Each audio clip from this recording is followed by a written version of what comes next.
Hey, this is Commander Cookout Podcast, episode 44. I'm Brando. I'm here with Ryan, and today we're going to talk about a super grindy deck played by a super grindy player that just goes forever and ever and ever until you feel like a zombie with roots growing out of it. Now hit our theme song!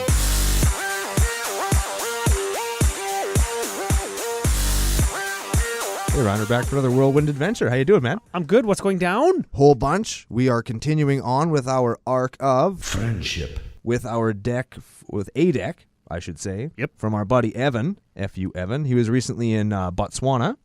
Yeah. Oh, no. Was he in, Uzbekistan? Latvia. Yeah, somewhere. Somewhere. He was somewhere for a while doing something. But he's back now, and he gave us a deck list to do on the show today. Yes, but before we do...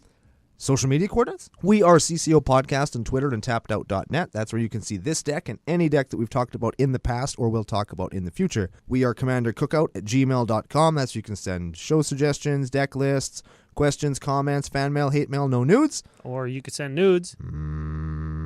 We're also Commander Cookout on iTunes, Google Play, Google Machine, edhrec.com, Commander Society, YouTube, Patreon, and I think that's it. And Podomatic. And Podomatic, where we are very close to taking down the scrapbooking ninnies. Yes, they're going down. We are very close. So thanks for your support. Speaking of patron, we've got a couple new patron shout-outs and a couple new Podomatic followers, Ooh. which is just as important as patron. If patron helps us financially, Podomatic followers help us scrapbooking ninnily.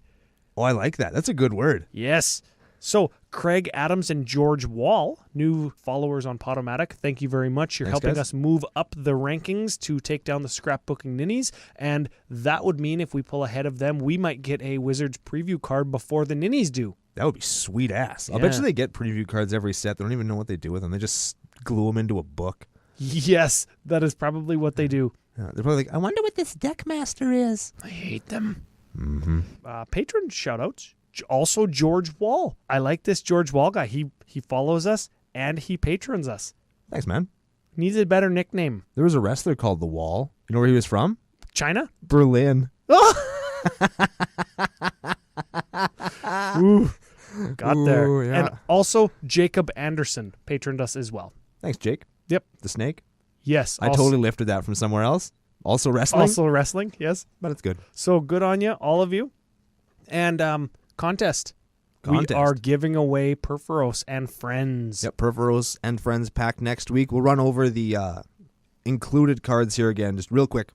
So we've got Perforos, God of the Forge, Impact Tremors, Goblin Bombardment, Foil Goblin Slide, Mere Incubator, Furnace of Wrath, Mere Battlesphere, one of my personal favorites, Warstorm Surge, and another one of my personal favorites, Urza's Rage from Invasion. Anybody who likes, follows, supports the show in any kind of way, you're entered in the hat. Help us get out there, share the show. We don't have a Facebook page yet, and it's not really kosher for us to go onto any EDH Facebook groups and say, hey, listen to our podcast. But if somebody from CCO Nation wanted to do it, hey, I'm not going to stop you. Just throwing that out there. Yeah. Yeah, well, just because we don't like to be cheap shills for ourselves, it doesn't mean that we don't like it when other people do it. Oh, I like that. Yeah. Yes? Yeah. So Okay. if you want to do that, that's cool. If not, hey, that's cool too. Thanks for listening anyway. Okay, so we've plowed through that pretty quickly. Any new builds, any new things that you're working on? Actually, yes. And I wanted to throw this out to CCO Nation. I'm building cats. I mentioned that earlier, and I'm having a really hard time. Not because I don't know how to build a deck, but because I'm really torn between that really streamlined, do 20 damage, beat up one other person with my cats, and then just building like a big swingy thing with a bunch of like high-end equipment and Yeah, like big mana costing cats that run off equipment, and I'm not sure what direction to take. like go tall or go wide, like tokens or Voltron type thing, right? Yeah, and I'm not sure what to do, so I'm looking for suggestions. So if anybody has some kind of spicy includes, because I'm having a hard time with it, I'd appreciate any help. And you can do that by commandercookout@gmail.com, at CCO Podcast, or your Twitter. You changed your name, CCO Brando. CCO Brando on Twitter, you can search that, you'll find me. I'm probably less on there than Ryan is on the actual official CCO Podcast one, but I'm kind of fun sometimes. I talk about wrestling and things that I don't like. Yeah, and I think your Twitter account is wholeheartedly separate from your work account, your public image that you have to uphold, or else your work will get mad at you. It certainly is, because I've gotten in lots of trouble for my social media presence. in the past. So I've kept my social media, or at least my Twitter, totally separate from work. So Yes. I can say a little bit more things, which I like. Yeah, that's Yeah. what I can actually criticize things on there, which I enjoy. Okay, very good. So you're building cats. I've been tweaking Balthor the Defiled. Maybe he'll make an appearance in the upcoming arc. Ooh, I'm just teaser. saying. He might. And also Lord of Tressorhorn. I got him built on, he's private still on our tapped out page, but I think it's close. It's so close. It's close. I have a really cool story, and I think anybody who's ever gone to their local game store to buy cards from a new set will appreciate this story. So I rolled into, and I'm gonna give them a plug, Collector's Lane here in town. Aaron and Byron were working at the time. It's a cool store. And big fans of going to your local game store instead of pre-ordering or what have you, right? Go in, dig through boxes, get people to, interact with people. That's part of what CCO Nation is going out and having fun with people. Yeah. Well, Magic doesn't even exist without the local game store, really. Because if they go out of business, then Wizards has nobody to sell to. We have no cards, and it just all trickles down, and it rots. Yeah, F those guys. So I rolled in to buy these cards, and they just opened all their stuff. They just put it in. And I'm looking for, I forget the name right now, the 9/9 for 9 that untaps itself, the super big dinosaur. Zakama. Didn't have one. They did have one, but it was on hold for somebody else who sent in a list. Actually go to the store, bud. Come on now. I tried to convince them to just sell me that one. They wouldn't. Whatever. So we went through. I picked out all my stuff that I got all my singles. I bought a playset of 2 things from this set. Crazy. Whoa. I bought the Explorer Dinosaur and that super broken red guy. Yeah, well, it's a good, baby. Everybody's been saying it's such a good set for Commander. It's a good EDH and it's set. tribal, man, so everybody likes tribal, right? Yes, sir. And dinosaurs are cool. Every Magic playing boy's wet dream for the last whatever many years. Yes, sir. So I'm talking to Byron. Byron's there. I've been there for like 45 minutes, just kind of shooting the shit. And I'm kind of bummed I didn't get my big dinosaur, but whatever. It's a thing. I'll have another chance, guaranteed. So Aaron walks in. Aaron owns the place, and then we're all talking. And I told him, "Hey, I'm looking for this card." He told me that he had one on hold, but he couldn't sell it to me. So he says, "Brando, I'll tell you what. I'm going to get you one. I'm going to get you one right now." And I said, "Sweet. How are you going to do that?" And he went over to the counter and he pulls out one of those pre-release packs that have the 6 packs and everything. Oh, yeah. And he says, "There's one right here." And he just puts it on the counter, opens it up, pulls the pack out. Rare. There it is. There it is. That's so sick. He's like, "See, I told you I'd get you." It was so perfect. And it was just like, boop, unwrap, open. First pack? It was like a repack, and he knew it was there. No way. It was awesome. He knew a Mythic was just randomly in that pack. Yep. And he just unsealed it right there, took the wrapper off, and that was it. So good. Wow. It was super cool. So thanks, Aaron and Collector's Lane, and I'm sure anybody who's ever experienced that kind of thing can appreciate that. In the CCO Nation, we would call that mucho excelente. Yes, we would. Yeah. So what are we actually talking about today? We are talking about our friend Evan, his, what is it, Mazirek Kraul Death Priest? Mazirek Kraul Death Priest. Got there. Give him a read. Let's find out what this guy does. Mazirek Kraul Death Priest is a 2/2 for 3 black green. 2/2 for 5. With flying. What the hell are you flying for? Anyway, whenever a player sacrifices another permanent, put a +1/+1 counter on each creature you control. He's an insect shaman. That's why he has flying. He has little bug wings. Scraggly ass wings, yeah.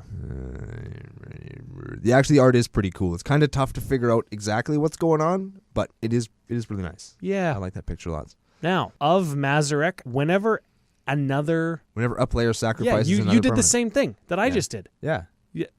It's whenever a player. It's not whenever you or not whenever another. It's whenever a player, anybody. Yep. Sacks anything. Put a +1/+1 counter on each creature. It's kind of like Cathar's Crusade, except in different colors and when they die. And kind of better because it's like the opposite of Cathar's Crusade. Because you sack a fetch land and all your guys get bigger. Sacks another permanent. Yeah. It's not even a creature. Yeah. Oh my god. This thing's ridiculous. Yeah, he is ridiculous. He goes in 5-color 63 land deck because the Togs sacrifice all your lands. And then all your Togs get giant. Yeah, that's how it works. Of course it does. Yeah, everything goes in that deck. That deck has like 20 cards in it, but every card is every card we ever talk about. Okay, so He's green-black, so you think it might be a little bit grindy, a little bit graveyardy, and you would be right. You'd be And it's absolutely sacrificey, so you think you're going to have lots of creatures to sack. Tokens, you would be right. Let's get into it. Creatures, 30 creatures, and Mazirek equals 31. Yes, so we're going to bang through these real quick. So let's do this. We're going to start with Airy Ophies. What the? Just because that's ridiculous. What the hell is an Ophie? It's from... Or isn't it oof? Oof. I don't know what it is. Airy Oof.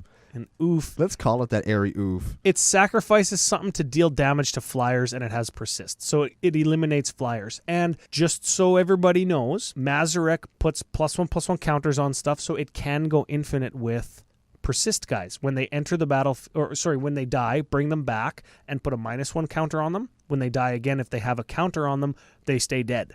But because they get Is that how that works? Yes. The counters cancel each other out. They don't just have a -1. The counters cancel themselves out. So if you sacrifice something else with Mazirek in play, when Airy Oofs has a -1 on it, you can sacrifice the Oofs after it gets its +1 from Mazirek to bring it back immediately. Sacrifice something else, it gets a +1. Important to note. Important that Evan doesn't.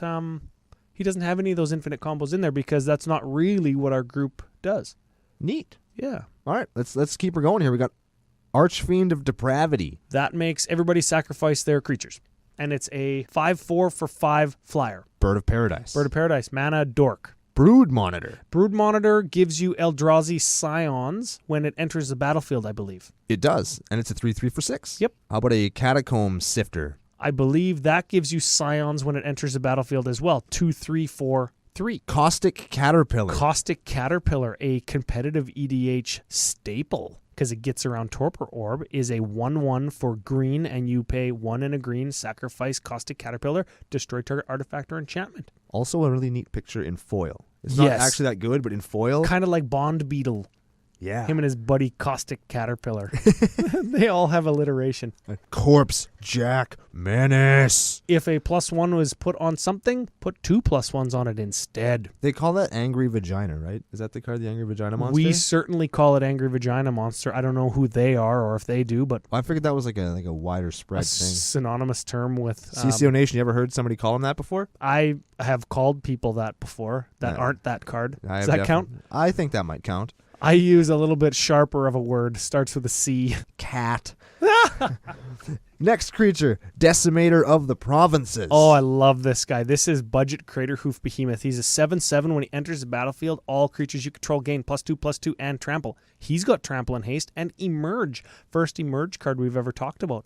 Green, 6. And then read emerge. Emerge is, you may cast this spell for its emerge cost and sack a dude, and the emerge cost is reduced by the casting cost of the creature. Yeah, so if the creature costs 6 and the emerge cost is green, 6, you go green, Decimator of the Provinces. All my dudes get +2/+2. I've never seen that card before. I love it. I've never seen it before. Next up, Emrakul's Evangel. You tap them to make 3/2 Eldrazi horror creature tokens. He's a token generator. Eyeless Watcher. He is an enter the battlefield, get 2 1/1 Scion creature tokens. And he's a 1/1 for 4. Yeah.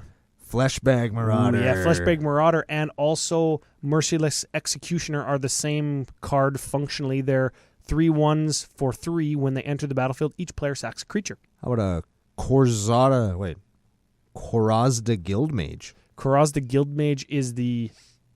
what are they? What's the guild that we're... Golgari. Golgari, Guildmage. They put +1/+1 and intimidate, or sacrifice creature, get X creatures where the creature that you sacrifice, its toughness. Yeah, that's right. Kozilek's Predator. He gives you an Eldrazi Scion. No, Eldrazi Spawn. Yes, and he is a 3/3 for 4. Next up, we have Merciless Executioner. We already talked about him. Functional reprint of Douchebag Marauder. Yes. I love Michaeloth. Michaeloth got Devour 2, so he is a 4/4 for green 3, Devour 2. When he enters the battlefield, you put a +1/+1 counter on him ×2 for each creature that he eats. And then at the beginning of your upkeep, you get a Sapperling for each +1/+1 counter on him. And when you sacrifice creatures, when you have Mazirek in play, Michaeloth gets gigantic, and he makes so many Sapperlings. What a piece of shit. So many. Next up, Nest Invader. Gives you an Eldrazi Spawn. 2/2 for 2. Ophiomancer. Ophiomancer gives you snake tokens, and he's a 2/2 for 3. Pitiless Plunderer. Pitiless Plunderer is the combo player's gift from Rivals of Ixalan. So it is a 1/4 for black 3 pirate, human. Whenever another creature you control is put into the graveyard from the battlefield, whenever it dies, you get a black mana. Sorry, you get a treasure that you can sacrifice for a mana. In most cases, you sacrifice it for a black, and you can recast things from your graveyard like Gravecrawler. Might see an episode of CCO Podcast like that in the near future. I'm just saying. Next up, we have Runamap Excavator. That is Crucible of Worlds on legs, except he doesn't have legs because he's a snake, but he has legs because he's a Naga, not a snake. He's a 2/3 for 3, and you can play lands from your graveyard. Next up is Raybon Last of the Abzon. It has partners. I have no idea what it does after that. I don't think I care what it does after this because there's so much text on this card. We're going to read her later. Next up is Sakura Tribe Elder. Mana Dork. Scion Summoner. That guy gives you Eldrazi Scions when he enters the battlefield. 2/2 for 3. Shriekmaw. That's kill spell on a creature. 3/2 for 5. Sifter of Skulls. That guy is like Pitiless Plunderer. When a creature dies that you control, you get a 1/1 Eldrazi Scion. And I think now is time to note that Scions and Spawns are creature tokens. The Scion is a 1/1. The Spawn is a 0/1. You can sacrifice them to get a colorless mana. Yes. So every time I've said thus far, and every time I'm going to say in the future, you get a Scion or a Spawn, that's a creature that also gives you a mana immediately. Yes. And this creature that we're talking about now is a 4/3 for 4. Smothering Abomination. Oh, here is one of the good ones. So black 2 for a flying guy. Flying 4/3 that at the beginning of your upkeep sacrifice a creature. Whenever you sack a creature, draw a card. Also, when you sacrifice a creature, all your other creatures get +1/+1 from Mazirek. Dear Lord. Yes. Next up, Sylvan Safekeeper. Sacrifice a land. Target creature you control gains Shroud until end of turn. 1/1. 4/1. Tendershoot Dryad. Ooh, here's another Rivals of Ixalan special. Green 4, Ascend. So if you control 10 or more permanents, you get the City's Blessing. That's what Ascend is. Yes. And you have it then forever. Forever. And if you have it, Saproling creatures you control get +2/+2. That's what this card does. Also, at the beginning of each upkeep, get a Saproling. Each upkeep. So 4 or 5 Saprolings per round of the table. Lordy. Next up, Tireless Tracker. We've talked about this guy before. We've talked about Tireless Tracker before. Whenever a land enters a battlefield, you can investigate, which is get an artifact that you can sack, pay 2, draw a card. Yes. Yep. So it's another thing that makes permanents that you can sack. Yep. Winding Constrictor. That's if a token or a counter would go on something, you put another one, right? Kind of like Vagina Menace, but yes, different. And he's a 2/3 for 2. And finally, we have Azula Port Cutthroat because Evan is a douche. Oh, I love me some Zulaport Cutthroat. Zula Port Cutthroat. Whenever another creature you control dies, each opponent loses a life, you gain a life. He's a 1/1 for 2. And then I guess should we go back and read that Abzan lady? Maybe she's important. Yeah. Hang on, let me get in close. Rayhan, the last of the Abzan, enters the battlefield with 3 +1/+1 counters on it. Whenever a creature you control dies or is put into the command zone, if it had 1 or more counters on it, +1/+1 counters on it, you may put that many +1/+1 counters on target creatures. So it takes all your great big beefy dudes, and when they die, your other beefy dudes become beefier dudes. Lots of creatures, certainly a creature-heavy attacking token-style deck. If we get into all of the support cards for it, we see 6 instants and 6 sorceries, and those are there for, I'm going to say, removal's sake in the instant section. I'm seeing 1, 2, 3, 4, 5, 6 removal cards. So 6 of 6 are removal spells. And in the sorcery section, I'm seeing ramp, token production, or removal. Also correct. So those are there for, I guess, support of your strategy, support of beating in with your token army when you've created one. Man, Smallpox with Mazirek is a real beating, isn't it? Yes. Wow, why doesn't he play regular Pox? That's my question to Evan, is why aren't you playing Pox? Yeah, Evan. Or Smokestacks. Or is he playing Smokestacks? No Smokestacks. But I do love me some Smokestacks, also in the Togatog land deck. Enchantments. 11. So this is where some of the bread and butter of the deck comes from. This is where your bread gets buttered. This is where your bread gets buttered. Okay, we'll go through these kind of quick too, and we'll go back and talk about some of the other ones in detail in a bit. In a second. So we'll start with Attrition. His 3-drop enchantment, black, 1, sack a dude, destroy target creature. Awakening Non-black Zone. creature. Gives you a Scion during your upkeep. Spawn. Spawn during your upkeep. For 3. Dictate of Erebos. Dictate of Erebos and Grave Pact are both in there. Whenever you whenever a creature you control dies, everybody else sacks a creature as well.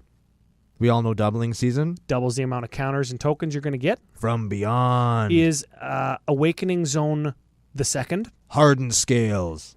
Hardened Scales is an enchantment for green that puts an additional +1/+1 counter on something. Journey to Eternity. Journey to Eternity is a new one from Rivals of Ixalan. So it's an enchanted creature you control. When enchanted creature dies, return it to the battlefield under its owner's control and... When the creature it's enchanting dies, you return the enchantment to play. Oh. Transformed, and it turns into a land that I think... It turns into a land stuff. that you pay... It comes back as Cave of Eternity, or Atzal, Cave of Eternity. It adds... You tap it at 1 mana of any color, or you can tap green, black 3, and return target creature card from your graveyard to play. Yes, so that creature that you sacrifice to make everybody else sacrifice with your Grave Pack effect and get a bunch of +1s on Mazirek and your team comes right back and you can sacrifice it again. Is that a throwback to another land? Is there another land that does that? Because a lot of these cards kind of are throwbacks to Gaia's Cradle. I don't know which one that one is. Is that a land that... I don't know which one that is. CCO Nation. Again, if you know what land that's supposed to be, let us know. For sure. Okay, then we've got a Necrogenesis. It's exile 2 creature cards from a graveyard. Exile a creature card from a graveyard. Get a 1/1 green Sapperling. Then we got Parallel Lives. It's essentially Doubling Season, but it only doubles creature tokens, not +1/+1, -1/-1 counters. Yeah. And lastly, we have Phyrexian Reclamation. That is a enchantment for 1 again. I like the 1-drop enchantments. Hey, the 1 and 2-drop enchantments? Solid. It is pay 2 life and 2 mana. Return target creature from your graveyard to your hand. Pretty good. So you sacrifice and you return it. Sacrifice, you return it. Sacrifice. Yeah, I play that in Hirobi to keep Hirobi cheap. Artifacts. We're looking at 9 artifacts. We'll go through them quick as well because lots of text on this first one anyways. It's animation module. So it's an artifact for 1. I like the low cost theme. Again, we're going to see it repeated throughout the artifacts. Whenever 1 or more +1/+1 counters are placed on a creature you control, you can pay 1. If you do, you put a 1/1 servo creature token into play. That's the important part. The other thing it does is 3 tap, choose a counter on a target creature or permanent, and then put another one on it. Yeah, so you can... It's kind of like Little... What's her name? Little Atraxa. Yeah. F you. Tap Traxa. Next up, we got Ashnod's Altar. Sack things for 2 colorless mana. Yeah. Birthing Pod. It's a... Sack things to get bigger things tutor. Yeah. Eldrazi Monument. Makes your dudes indestructible and is a sack outlet. Golgari Signet. Is the Golgari Signet. 1, tap it for green and black. Then we got Greaves. We all know Greaves. We got Oketra's Monument. Like those. They make... That's the black one, is it? No, that's the white one. Is it the white one? It's the white one. Yeah, it's the white one, and I think it should be the black one. It makes your white spells cost 1 less. Obviously, that has no effect on this deck. Whenever you cast a creature spell, you get a 1/1 white warrior creature token with Vigilance. Obviously, that's why it's in the deck, because it's a token deck, but the black one is essentially Zulaport Cutthroat number 2. And it makes your black spells cost less, which is something in this deck. I think that's relevant. It makes Mazirek cost less at the very least. Next up, we have Phyrexian Vault. Sacrifice creature, tap it, pay 2, draw a card. And Skull Clamp. Obviously, we know what Skull Clamp does. You draw Clamp it dies, you draw 2 cards. The Very point on a lot of these is it either makes tokens or it sends something to the graveyard. Virtually everything that we've read in the last 5 minutes does that.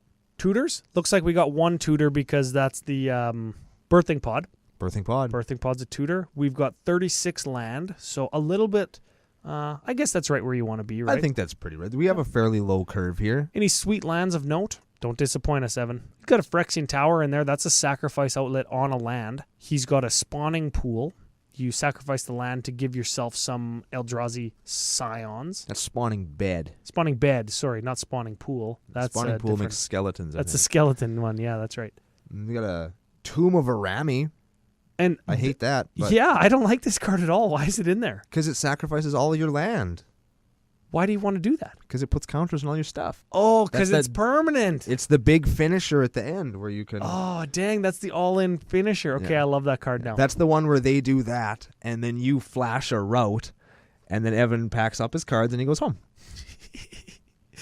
Because I feel like that would be the best thing. There's nothing better than that. I don't think there's any better play you could ever make against this deck. Than flashing in a route. Yeah, flashing a route in response to Tomb of Arami. Let's read Tomb of Arami real quick. Yep. Add a black mana to your mana pool, and it deals 1 damage to you if you don't control an ogre. There's no ogres in the deck, so obviously you're going to take a little bit of damage. Now, you can also pay black 2, tap, sack, all lands you control to put a legendary 5/5 black demon spirit creature token with flying named Arami into play. Still not an ogre. So if you crucibled it back into play, you'd still take damage and you'd tap it. Yes. Terrible. But you can see why. I can see why it's there. I just feel like it would be just so effing awesome to do that and then just like, get wrecked. Yes, very much so. You ever been killed? Yes. You ever been killed? Yeah. You want to be? Sacrifice all your own damn lands. He's got a high market in there as well. Tap, sack it, you gain 1 life. Sack a creature. Sack a creature. Yeah, that's what I meant. You could also fit a Diamond Valley in here if you have the $300 American dollars to play it. Yes. Isn't there an enchantment that turns into a... There is a Diamond Valley enchantment. It's the black one from Ixalan that has greed on one side. If you have 5 or less life, flip it. It turns into Diamond Valley. Oh, that's terrible. Though. Maybe that has a home in here. I don't think so. I don't think so. That card is awful. Maybe if you run Necropotence in this deck. I don't know, man. I still think it's terrible. Yeah, there's no way of saving that. It's like playing Death Shadow in EDH. It's just a bad idea. Yeah. What if that card said, flip it when you have half as much life as your starting life total? That would make it possibly playable. Still not very good, though, I don't think. Significantly better still only makes it possibly playable. Yeah. And it's the one they released in From the Vaults. What the ass? Yeah, what the hell? What the hell were they thinking? God damn it. I bought that and I looked at it and it's just like, why are you here? And it went right into my trade binder. Yeah. And I'll never trade it because nobody's ever going to want that card. I might want it. Well, I got one. I'll make a terrible deck out of it. Excellent. We'll and do then it I'll on the show. beat you with it. Not a chance. I'll animate it and I'll attack you with this shitty enchantment that you hate. Okay, so we're looking at card draws.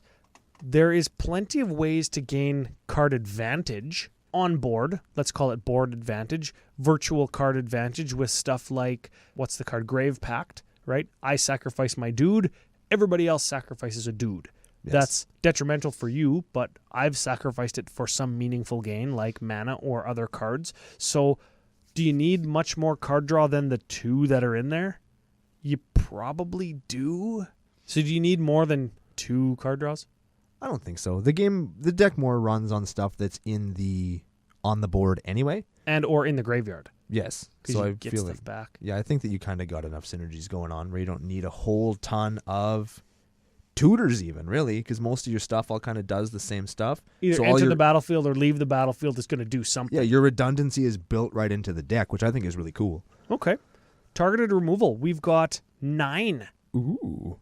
Some of it being fairly non-conventional, but really good in this deck. I'm thinking of something like Tragic Slip, which is a black instant for black. Target creature gets -1/-1. Sounds terrible, but it also has Morbid. That creature gets -13/-13 instead if a creature died this turn. So how do you make a creature die? Well, you sacrifice one of your own to make your team bigger. Then you just wreck someone's day. Yeah. By making them slip into a duggan grave. Yeah. Cool picture. That is a pretty... I altered one of those one time with one of those little sandwich, like those yellow sandwich boards that you see at like convenience stores and stuff that says slippery, don't walk. Nice. Hey, he's slipping. Oh, no. Yeah. So a little bit unconventional, but still awesome because you can control when creatures die. It's solid in this deck, so very good. Yeah. 1 mana kill pretty much anything. And it's like minus, so it gets around Like that thing can kill a Dark Steel or a Blightsteel Colossus, right? Gets around indestructibility. Okay, mass removal. We've got 9, and I've included the everybody sacrifice a dude cards. In this deck, it kind of does. Yeah, you're using 1 card to get 4 or 5, right? So you play your, heaven forbid, you got your Grave Pact effect out when you have your Fleshbag Marauder. So you cast your Fleshbag Marauder, and everybody sacrifices a creature, right? Then you sacrifice the Fleshbag Marauder, and Grave Pact triggers everybody else to sacrifice another creature. So you've spent 1 card plus Grave Pact to make everybody else sacrifice 2. How many creatures is that? 8? It's pretty good. 10 if you're in a 5 or 6 player game, whatever, right? It's very good. 6 if you're in a 4 player game. Ramp spells. We've got 4 dedicated ramp, and I highlighted spells. We're looking at the Awakening Zone and the, what's the other Awakening Zone? From Beyond. From Beyond. Every upkeep, you're going to get a dude that you can sacrifice for mana. And then you've also got some more standard ones, I guess. You got Growth Spasm. It's kind of like it's not Rampant Growth. It's Cultivate, but instead of getting your second land into your hand, you get an Eldrazi Spawn, which you can sack for a thing. We've got a Rampant Growth, which is, everybody knows Rampant Growth. Rampant Growth is the reason it's called Ramp. Yeah. And then we've got, I guess we could maybe count Skittering Invasion. Would you count Skittering Invasion? I did count it because you cast it and you... It's a sorcery for 7, you get 5 spawns that you and you can sacrifice them for mana. I think the turn after, like if that's a turn 5 or 6 play based on your ramp or mana situation, the next turn you're going to have way more mana. It could be a ramp or a mass removal spell, depending on your board state. Yeah. It's a very versatile card. Yeah, I think that. You pay 7 again with that Grave Pact effect, and then you just sacrifice all the dudes, and they sacrifice all their dudes. Hey, Evan, I have a foil one if you'd like to trade for it. Ooh, yeah. Very much. Yeah. Okay, so Mana Rocks and Dorks, this is where you're going to see a lot of the mana production come from. There's 11 of them. I'm assuming you counted all of the dudes that put spawns into play. I did. And not dudes that tap for mana, because there's only one dude that actually taps for mana. Correct. That would be the Birds of Paradise, but there's all those guys that put spawns and scions into play when they enter the battlefield. Those guys, you can just sacrifice them for more mana after, with like Ashnod's Altar or whatever. And I assume that a Phyrexian Altar would go in this deck as well if maybe Evan didn't have the budget for it, because it's like $30-some bucks. They're lots of money. Yeah. And they're tricky to come by.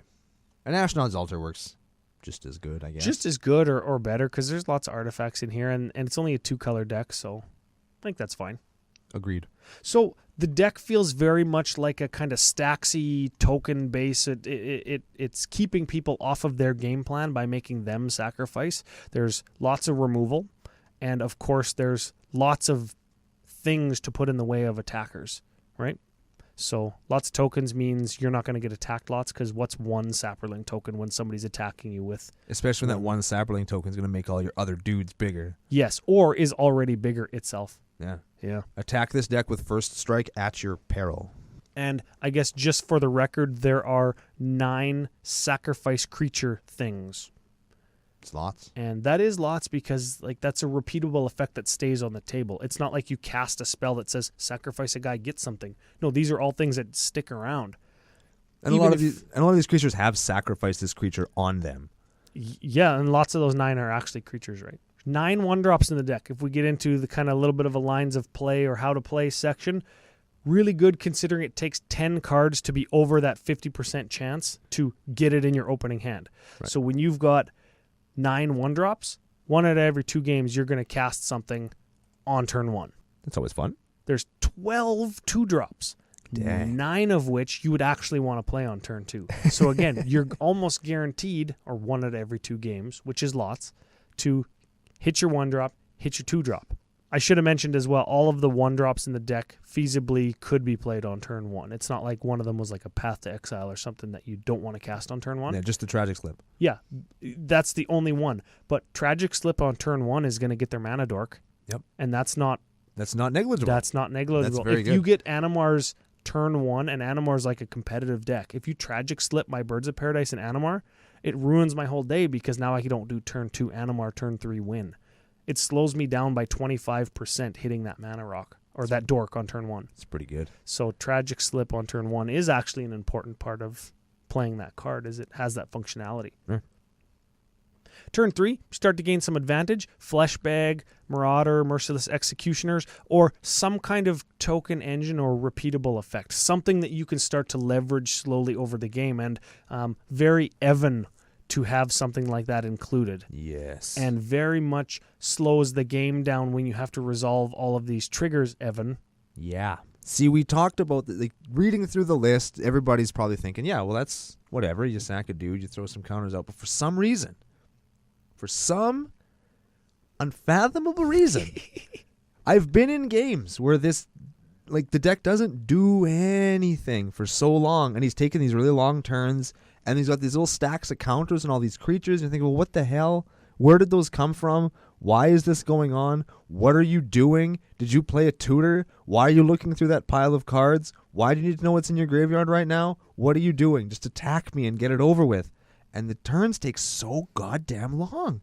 Sometimes the best course of action is just, if you got 5 6/6s, start swinging and beating wholesale ass. Swing with some 6/6s. Don't try and wring out that last tiny drop of value and either put yourself at risk for taking a long turn and pissing people off, or 5 6/6s and you're trying to get it out. You're trying to get, oh, there it is. There's my 10 6/6s, and all of a sudden somebody wraths and you've used all your resources because you've overextended when really 5 6/6s would have been it. Next turn, Decimator of the Provinces. Now you got 6 8/8s, and it's like, okay, the game is over. Sometimes you just have to win instead of slow playing. And I think that's maybe one of the things that characterizes Evan as a player. He looks for value in every play that he makes, and he's always trying to really optimize what he's doing. And I think in some cases he misses some of those obvious plays. And politically, that's not necessarily the best thing to do. I like that, yeah. When you're doing that, you lose a lot of your ability to leverage situations. Yes, bleed a little bit of value to make somebody else bleed a lot of life. Yeah. Right? Exactly. Just go for it. And it's reasons like that whole value-seeking thing, why Joel always kills Evan first. Yes. Yeah, Joel kills Evan like I kill Jesse. Ooh. Which is often at first. We should make a big spider web type graph of who kills who, and it's a very complex dynamic that we play in. Yes. You need to know who's going to kill you and who to kill first. There are certain games where you can sit down and it's like, I'm totally safe. Yes. Nothing is going to happen to me. I can do whatever I want because there is nobody paying attention to what I'm doing right now. Yeah. I think the guy that always kills me first is Geoff.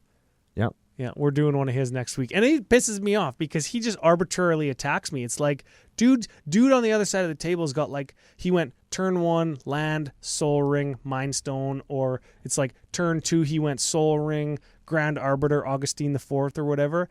And Geoff's like, oh, well, you're playing whatever deck. I think I'm going to attack you. It's like, dude, attack the guy who has the obvious board advantage. Turn 1 Soul Ring and turn 1 top. It's like, really? That's going to win that guy the game, and you're attacking me? I'm going to kick your ass if you weren't a black belt.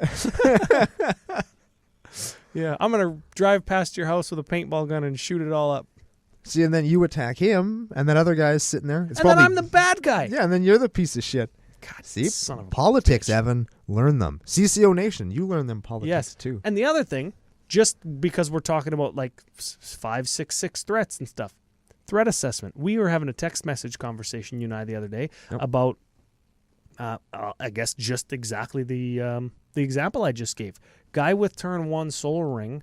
Okay, you're not going to attack him for the win on your turn 1, but maybe on your turn 2 you hit him for 1. Maybe on your turn 3 you hit him for 2, 3, 4, 5. Maybe you irk out because he had the turn 1 Soul Ring and is obviously in a better board state than you.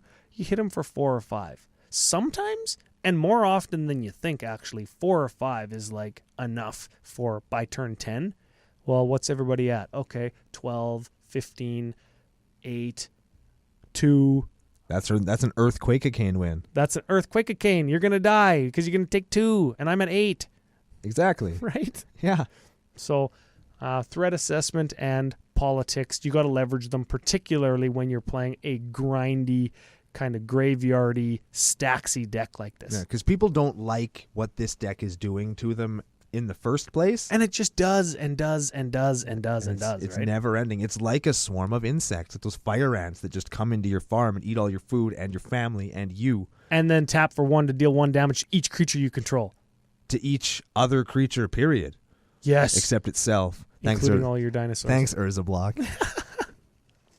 Okay, so after turn 3, turn 4, 5, you want Mazirek, and you want him like now. And when you have him, because he's a 5-drop, you potentially, theoretically, whatever you want to say, should have a sacrifice outlet already. So you play him, sacrifice, your guys get bigger. From there, sacrifice, your guys get bigger, attack. Sacrifice, your guys get bigger, attack. Yes, that's a great way to build value and get way more guys, but at this point, you want to get to that late game and start killing people before they can do whatever their late game plan is. And because we're going to get to it in strengths and weaknesses of this deck. This deck does have a glaring, obvious tactical weakness. I don't know. Do you want to talk? Should we just do it now?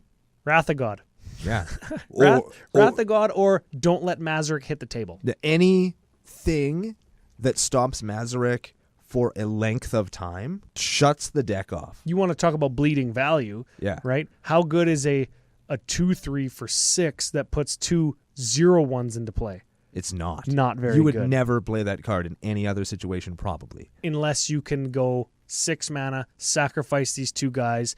My whole team of 10 guys now are 10/10s. Yes. Right? Yeah, and you're not playing Beastmaster Ascension, so you get that value just by attacking with your little piddly army of dudes. That's right. So without Mazirek, the deck is missing. He's the keystone of the deck, and if you can keep the deck off of Mazirek, it's not hard to beat. I like that. It's still a pain in the butt, but it's not as scary on any level that it is currently. Yes. Yep. And you know what? I guess, and the only other thing I think, in addition to Mazirek and Sack Outlet, you might want to prioritize your doublers, because that's your engine, right? Your Corpse Jack Menace, your From Beyond, or Awakening Zone, Doubling Season. That's right. Hardened Scales, all that stuff. Yeah, anything that's going to give you additional free benefit after your initial mana investment. And that's just going to, Michaeloth is in the same category, right? From the example before, you devour 2 guys, all of a sudden everything else is bigger and you're getting more saplings. You sacrifice them, Michaeloth gets bigger, you get more, right? Why does Doubling Season cost so much money? Let me give you an example. With a Michaeloth, you sacrifice 2 saplings that you just got from playing cards. Yeah. Michaeloth comes into play with 8 +1/+1 counters on him. How does it come Is it 8 or is it 4? It's 8, because each one is 2, and then it's doubled with Doubling Season to 8. And then for each +1/+1 counter on him, because you have Doubling Season, on your upkeep, you get 16 1/1s. Yes, and if you sacrificed any of those, all of your guys get 2 more +1/+1 counters, and on and on and on. And that's why Doubling Season is super broken, and they'll never reprint it. And Corpse Jack Vagina does kind of the same thing. And Parallel Lives, for Michaeloth, Parallel Lives does the same thing for putting creatures into play during your upkeep. Yes. Or every single upkeep with that new guy from Rivals of Ixalan. What was his name again? Tendershoot Dryad. Yeah, and Tendershoot Dryad's 2 friends, Verdant Force and Verdant Embrace. Not in the deck, but they could go in there. They could. They cost a lot. 7/7 for 7 is Verdant Embrace, or Verdant Force. And it's an enchant creature that gives +4/+4 and Saproling during every upkeep with Verdant Embrace. Is it surprising to you how quickly Evan managed to get Rivals of Ixalan cards into this deck? Well, he was in a time zone from the future. Oh, yeah, right. He was in... Kyrgyzstan or wherever. Yeah. The USSR. East India. He might have been there too, yeah. Saudi Arabia. The Persian Empire. Uh-huh. Mesopotamia? Constantinople. That's where he was. Where the hell was he? I don't know. Okay, so let's move forward on the show here. Let's talk about budget, better options, different includes. Sure. And keep in mind that I forgot or didn't know or didn't read closely enough that Mazirek is whenever a permanent is sacrificed. Holy jeepers creepers. So shit. $458 deck. Not too bad. Honestly, Not too bad. for how efficient and I'm going to say this is a fairly tuned deck that I think would be lots of fun to play. Mm-hmm. Not fun to play against, but it's fun to play. And that's right in your kind of sweet spot of a really good kind of competitive deck. Decimator of Provinces. I just want to touch on this guy just real quick because he is $1. And he is your poor man's Crater Hoof Behemoth. Right. if you wanted to run Crater Hoof Behemoth, because he's probably better. Definitely better. He costs $17. And the only reason I say that is they're both mythics, but what isn't a mythic is an Overwhelming Stampede at 59 cents. It's sorcery, green, 3. Creatures you control get +X and trample, where X is the largest creature that you control. Good one for this deck because everybody's got like 13 +1/+1 counters on it. I'm not shitting you, CCO Nation. Mazirek will make all of your creatures like 2020s. That's not an exaggeration. Our buddy JJ has not a Mazirek deck, but it's a Gerard, Lich King of the Golgari, whatever the fuck his name is, that plays a Mazirek. It has Mazirek in it, and his creatures are 40/40s all the time. All the damn time. Ugh. Speaking of 40/40s, if you have enough money for maybe a Crater Hoof but don't want to run that, but more money than an Overwhelming Stampede, maybe you want a Triumph of the Hordes. Triumph of the Hordes is... I was thinking that as you were talking. +1/+1 and Infect. Because then all of your 10/10s are win-wins. Win-wins. I love win-wins. Okay, Saproling producers. If you wanted to go the Saproling route and maybe take out some of the Eldrazi creatures, like those creatures that cost 3, 4, 5 mana that enter the battlefield and just give you 2 or 3 spawns or scions, yeah, you can sacrifice the scions or spawns immediately to get your Eldrazi mana investment back. But if you're wanting to make a token deck, you cut those suckers and you maximize your numbers. I think you do that in green with Saprolings. Yeah. And Saproling Symbiosis. Get a Saproling for each creature you control. Very good. Pay 2 to make it instant speed. It is the green version of Rout. Very good. Or Twilight's Call. Ooh, we talk about that one all the time. Yep. Parallel Evolution. Green, 2. Get a token for each token you control. So you just double your tokens. And it has flashback. So you sacrifice a bunch of those scions that you still have left. Maybe you didn't cut all of them. And you just cast that spell again. What? I don't mind that. Sprout Swarm. Everybody knows Sprout Swarm if they played competitively kind of in Time Spiral era. Yep. You get a Saproling. Yeah, you get a Saproling for buyback. It's for green, you get a Saproling. Or green 3, you get a Saproling, put it back in your hand. It has Convoke or something, doesn't it? That's buyback. Buyback? Yep. Oh, it's got buyback and convoke. That's what it has. It has buyback and convoke. So you convoke, you tap your current Saprolings to make it cost free and the buyback free, and then you get it bought back. And you just do it again and again and again and again. From different angles. Yep. Sprout Swarm, I love it. Spontaneous Generation, you get a Saproling for each card in your hand. Now, you have all of these Saprolings. You sacrifice a bunch of them to Ashnod's Altar, get a bunch of mana, you clamp a bunch of them to draw 35 cards, and then you play Spontaneous Generation to get 35 Saprolings. Pretty good. Let's pretend you have said 35 cards in your hand, and then you, I don't know, cast a little guy called Scourge Familiar. We've talked about him before. Discard a card to get a black. Yep. Why not discard a bunch of cards to exsanguinate everybody off the table?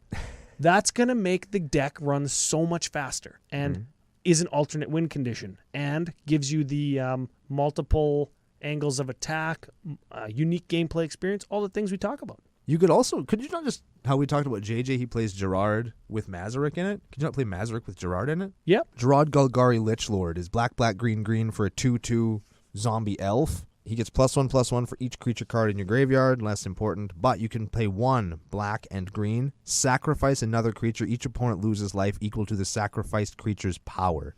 Each opponent. So you could sacrifice your 2020 Eldrazi spawn token and just win the game. That's how JJ plays the deck. I think that he's a good fit in here, and I think maybe anybody in our play group, and he's really budget too. Anybody in our play group can correct me if I'm wrong, but I think Evan doesn't play that card because it's exactly what JJ's deck does to win. I think you might be right. I think so. But in tuning for outside the group, neat include. Or if you are planning to build this deck, there's a Gerard for you. And, okay, so we're talking about the budget. This is the budget section as well. So 5 fetch lands. There is 5 fetch lands because you sacrifice the fetch land and it gets all your creatures bigger. Yes. But it is $142 worth of fetch lands, right?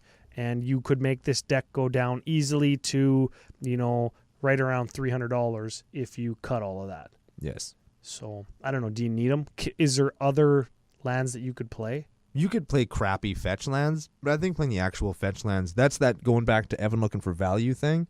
where the fetch lands are the most efficient way you're going to be able to, do this. You know how Evan affords this? Evan hasn't played Magic for as long as the rest of us. We bug him for being like 12 years old all the time. He is like 14. I don't know even how he got his passport. Yeah. Yeah.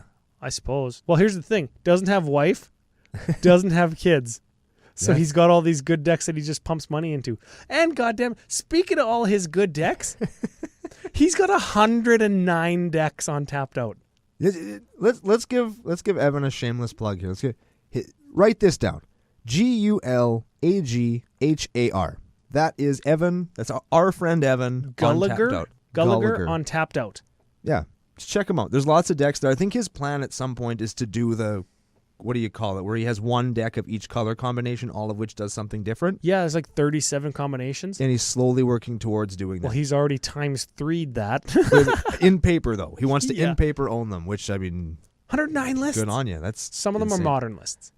Modern. What a D. Bag. Anyways, notable omission from this deck, I think, Rishkar's expertise.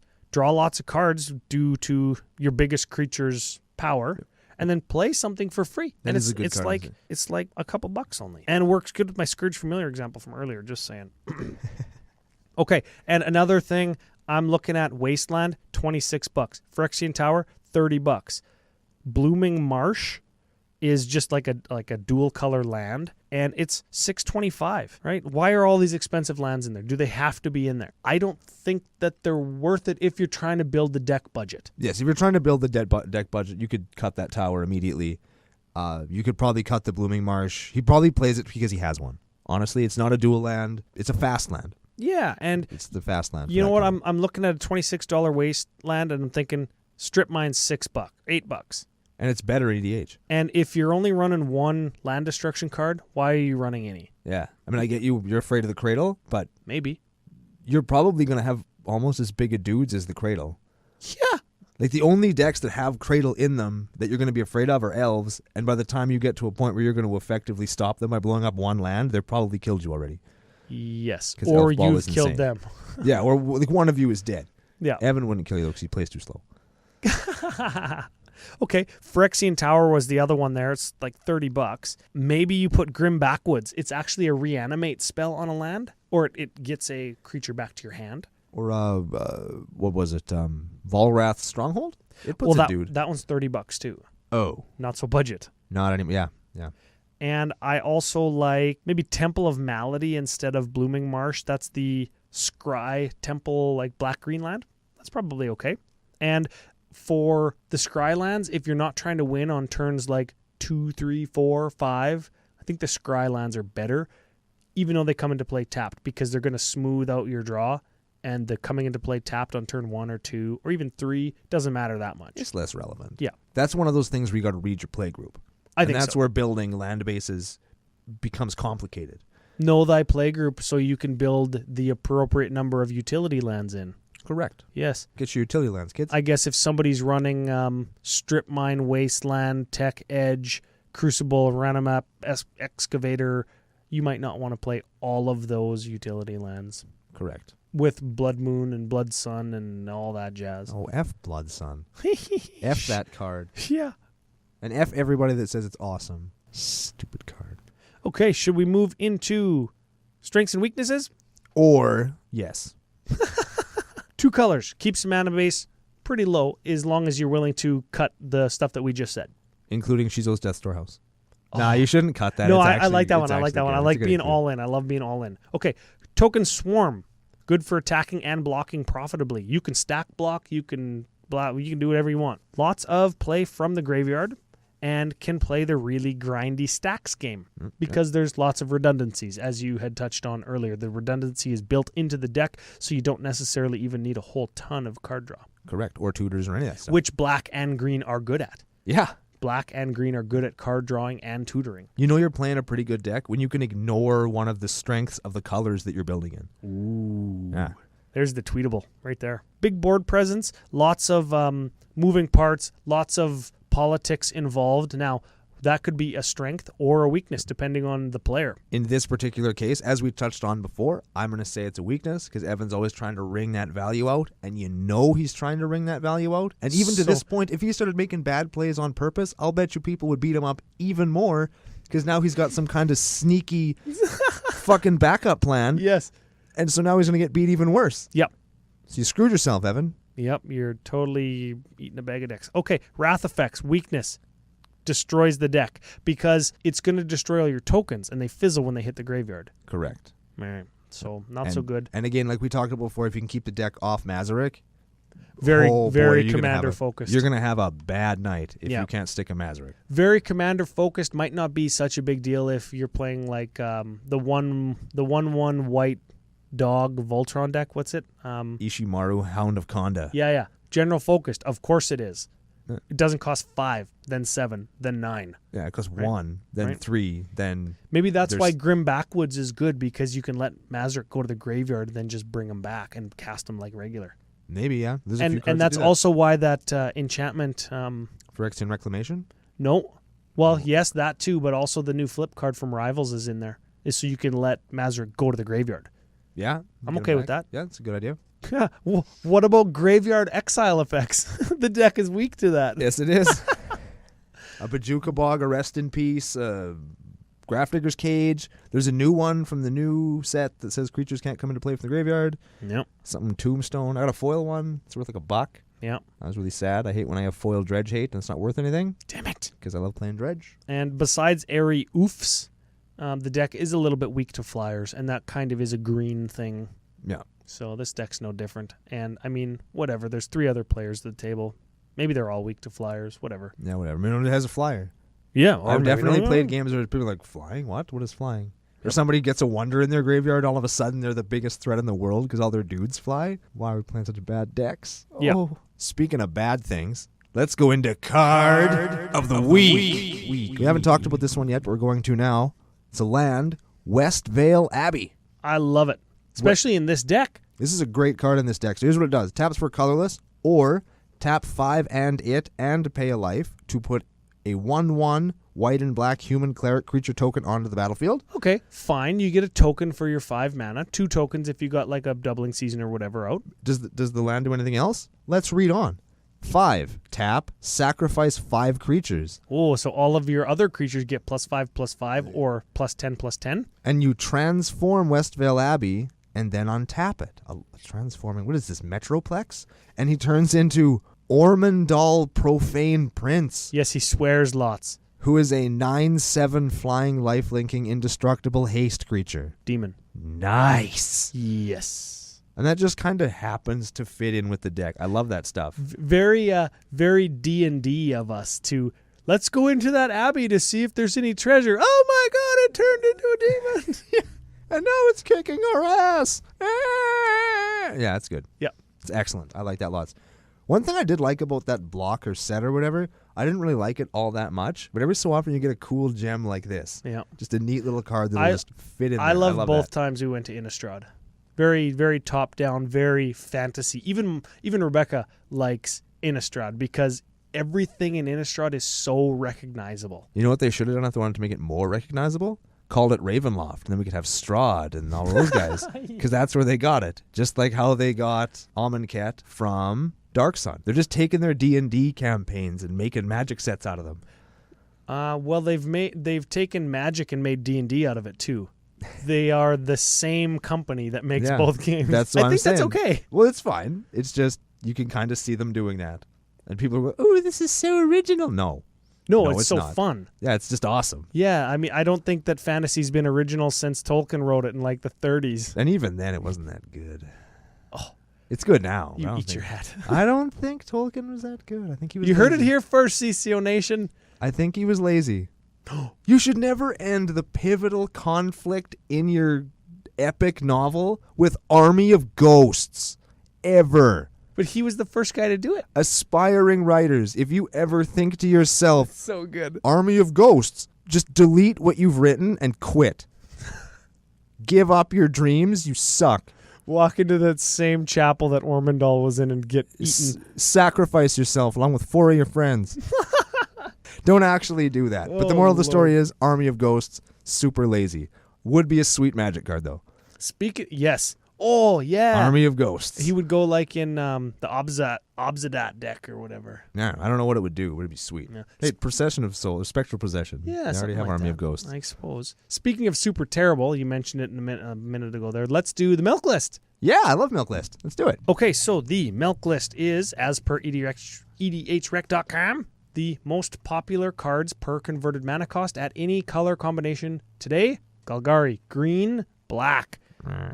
At the 0-drop slot, Mana Crypt. No. Doesn't play it. At the 1-drop, Soul Ring. No.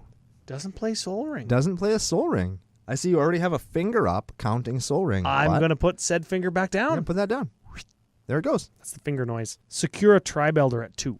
Yes. Yes, the finger goes back up.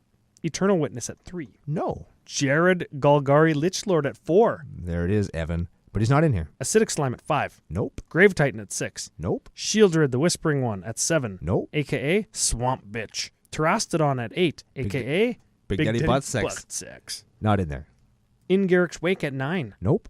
Kozilek Butcher of Truth at 10. Nope. Ulamog Infinite Guy at 11. Nope. It the Betrays at 12. Nope. Emrakul Promised End 13. Nope. Emrakul Eon's Torn 15. Nope. Draco 16. Nope. Jeez. 1? 1. 1. Pretty good.